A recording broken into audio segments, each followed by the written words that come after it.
Okay, so here are some quick tips for you to increase the rent that you get from your property.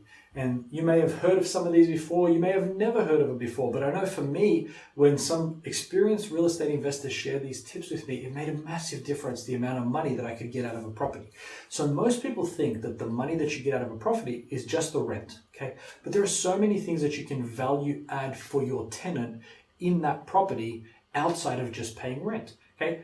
Many properties or many tenants, they want other things, right? You know, they may not have appliances. They may not have a washing machine. They may not have a dryer. They may not have a fridge, right? Well, many tenants are going to have to buy those things, right? They need them. So what do property owners do? Sometimes they provide them in the property, but the problem is if you provide them in the property, now you're responsible for paying for them if they break, and oftentimes they will break. So what can you do as a rental property owner? Why don't you rent those appliances out to the tenant, right? You can rent, a dishwasher for $10 a month, a washing machine for $10 a month, and a dryer for $10 a month, and a fridge for $15 a month, right? And now you've got an extra $45, $50, $60, $70, depending on what you rent them, right, per month. How much does it cost to buy a used fridge or a washer or a dryer off Craigslist, right? $100, $150, right? They're going to break down every day. So you could rent out appliances to your tenants. They're going to be happier and you're going to make more money. Don't provide them for free if you don't have to. Now, sometimes you have to, but most of the time you don't have to provide them. But if you do, provide them as a service. There's so many ways to monetize this thing. Think about a cleaner, right? Most tenants, well, pretty much everyone, right? They don't enjoy cleaning. They don't like cleaning their houses. Why don't you provide them a cleaner? Find someone that's a local student or someone that's, in the area, maybe a retiree, someone that wants to make some money on the side. And, say to them, hey, if you can do an hour clean or a 2-hour clean in a property, I'm going to pay you $30, right? That might be a good deal for them, right? $30 for an hour and a half, whatever. And what you might do is you charge the tenant, you say, hey, my rent includes 1 hour of cleaning every month or 2 hours of cleaning every month. And what happens is your cleaner goes in there and will clean the property, right? And you just increase your rent by, say, $50.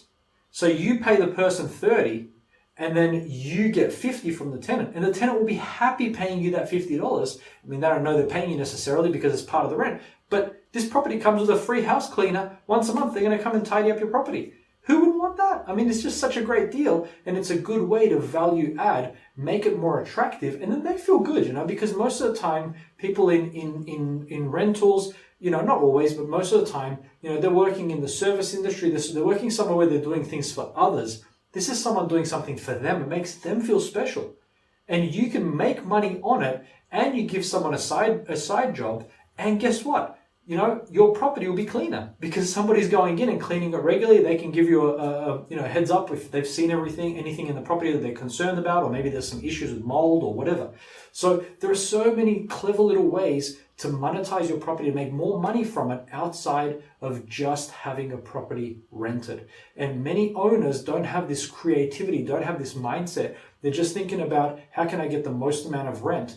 But there are all these other things that the tenant's going to need anyway. They're going to use these things anyway. They're going to need a washer and a dryer. They're going to need a fridge. They may get their own cleaner, maybe, right? Well, why don't you provide it? Why don't you provide a lawn mowing service? Find some kid that's willing to, mow lawns for $10, right? $20, and just put $10 on top and have that person go once every 2 weeks or 3 weeks, mow the lawn, right?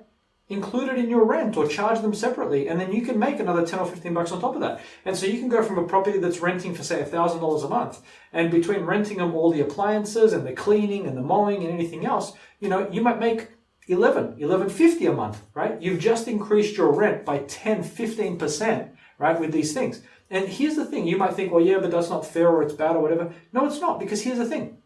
That tenant wants those services. That tenant wants those appliances. It's not like you're asking them to buy something that they don't want. It's you're asking them, do you want these services? Do you want these things? And if they say yes, it's things that they would have bought anyway. It's like exactly going to McDonald's when they say, would you like fries with that? They're not saying you must have fries with that, but they're saying, would you like them? And why? They're upselling you. Yeah, absolutely. But you might say, hey, you know what? Yeah, I do want fries. Great. Now McDonald's has made extra money and you got fries. If you say no, then no. That's fine as well. But having these other options in your tool belt as a property investor can really help to boost your returns far beyond just the rental. So hopefully these tips helped. Let me know in the comments if you've got any creative ideas as well. See you next time.